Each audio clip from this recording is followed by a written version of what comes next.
This presentation discusses a fundamental concept of computer science, abstraction. We'll be talking about abstraction throughout this whole semester. In this first presentation, we'll talk about the broad concept of abstraction and see how it fits into your everyday life. Then we'll take the first step into applying abstraction and show you how you might use it. Abstraction is the process of making something easier to understand by ignoring some of the details that may be unimportant. This allows you to focus on what is important at this time to you. This doesn't mean that what you ignore is not important. It's just not important to what you're doing at that moment. As your interests or goals change, then your abstraction might change to reflect that. Computer scientists also talk about the levels or layers of abstraction. Each layer in your abstraction would include things that can be grouped together in some way. There are many ways to abstract something. Each way depends on how you're looking at it and is individual to you. Here are some types of abstraction. A physical abstraction can refer to the physical parts of an object that you're interested in. Say, for instance, a toaster. Do you just want to think about putting the bread in the slot and pushing down on the handle? Or are you interested in the elements inside a toaster, like the heating element and the springs? Another type of abstraction is a modeling abstraction. The levels in a modeling abstraction have to do with what you want to include in your model. In one of the videos from last week, we had a model of rabbits eating grass. In that model, we only included 4 things: moving, eating, reproducing, and dying. That was our abstraction of a rabbit ecosystem. Another type of abstraction is control abstraction, and this is actually commonly used in different places. The levels in this type of abstraction are associated with how a process is controlled. In computer science, control abstraction is often associated with programming, and sometimes it refers to higher level languages like NetLogo and how it interacts with lower level languages, and how those interact with the computer in terms of bits, or zeros and ones. Data abstraction is another area of particular interest to computer scientists. The levels of abstraction are associated with the characteristics of the data and how it might be used. Now you're probably thinking, what the heck is this? And why are they teaching me this since I'll never use it in my life? Well, here's the thing. Everyone uses abstraction. Now you're probably saying to yourself, what? No way, I never do that. Well, yes you do. As a matter of fact, you're doing it right now. Everyone uses abstraction, otherwise we would just go crazy. There's so much information coming into our brain all the time that our mind automatically filters it or abstracts it.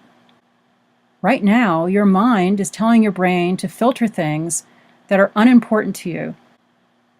And your mind also chooses the level of abstraction that it uses.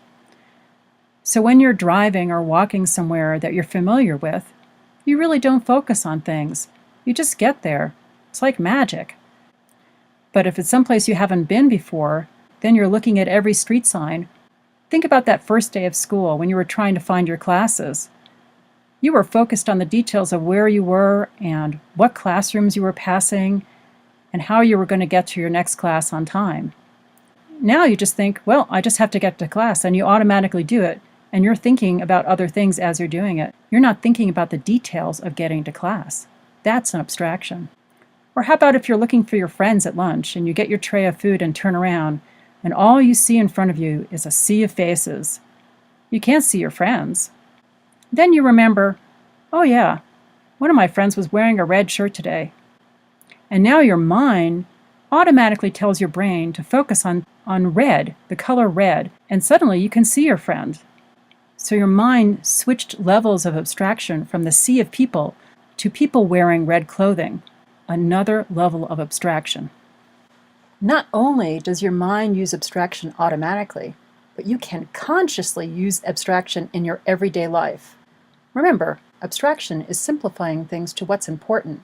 This means you only focus on those important things, and you ignore the other parts until later. This is really powerful. It means you don't waste time and energy fretting about the things that are not important or that you can't do something about until later. It also makes the problem more manageable and doable because you've gotten rid of those unnecessary parts. or you've put them off until you can do something about them. Then you take what's important to you now, the level of abstraction that you're on, and decompose the things at that level into the steps that need to be done. Remember, decomposition is only breaking things down into steps. Let's look at an example. Let's apply abstraction to a problem. Say you want to go to a big amusement park that's a few hours away. Once you think of trying to get to the amusement park, your mind fills with tons of things to do and questions to answer, and it flits around. It's very confusing. It looks sort of like this. It's a mess. So you sort of fluctuate around, and perhaps you talk to your friends, and then maybe you ask permission from whoever you have to ask permission from to go, and those people usually ask you those same types of questions, the who, what, when, where, and how questions, and this is so overwhelming that you get deflated and it seems insurmountable. There's just too much stuff to do. So let's see if we can apply abstraction to this problem. This is what it might look like. There you are in the inner part of the abstraction. Now, you might interact with some of your friends to see who wants to go. I mean, after all, it's no fun to go to an amusement park by yourself.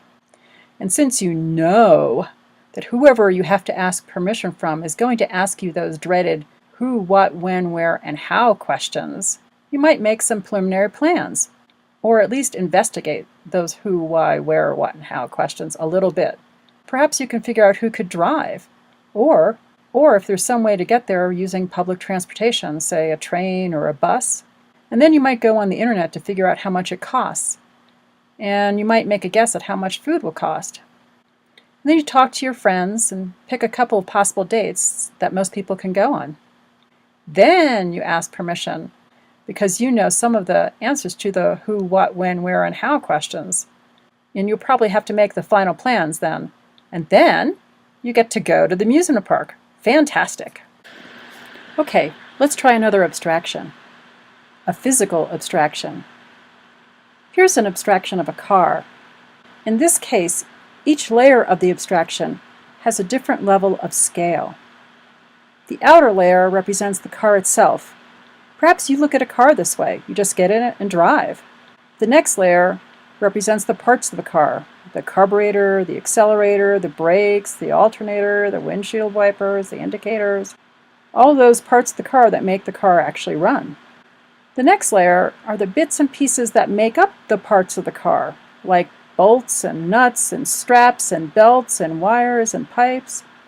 In the level of abstraction below that, we have the materials that make up those bits of the car. So the metals and alloys and plastics and fibers. And below that level are atoms and neutrons and electrons and, I don't know, subatomic particles.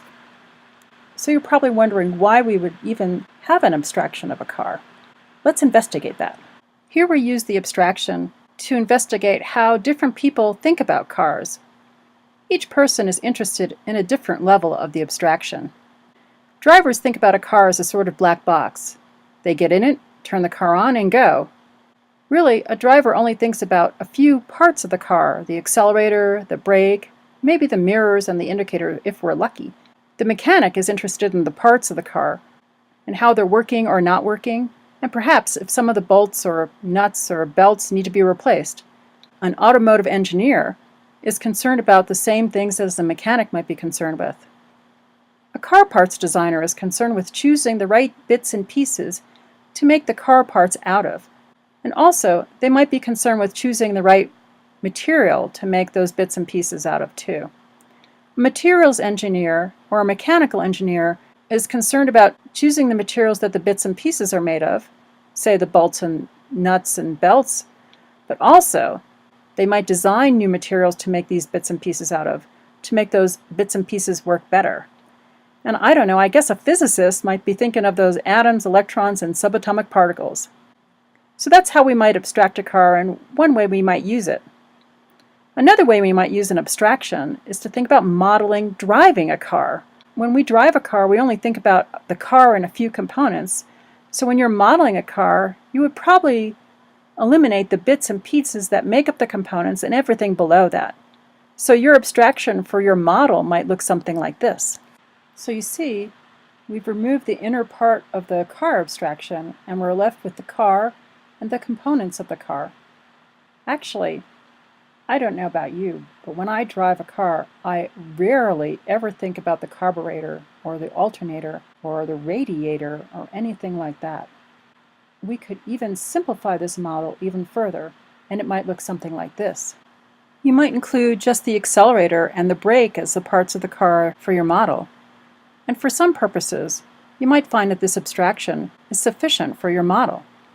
Or you might find that you have to include other things to create a good model of driving a car, like a gas gauge, mirrors, windshield wipers, and indicators. Including these components in your model might allow you to create a better model of driving a car.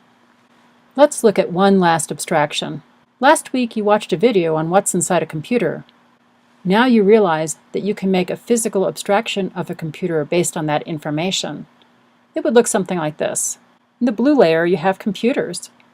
Inside of computers, you have the components, the motherboard, the CPU, the RAM, the video card, power supply, hard disk, optical drive, all those components that we talked about last week in the video.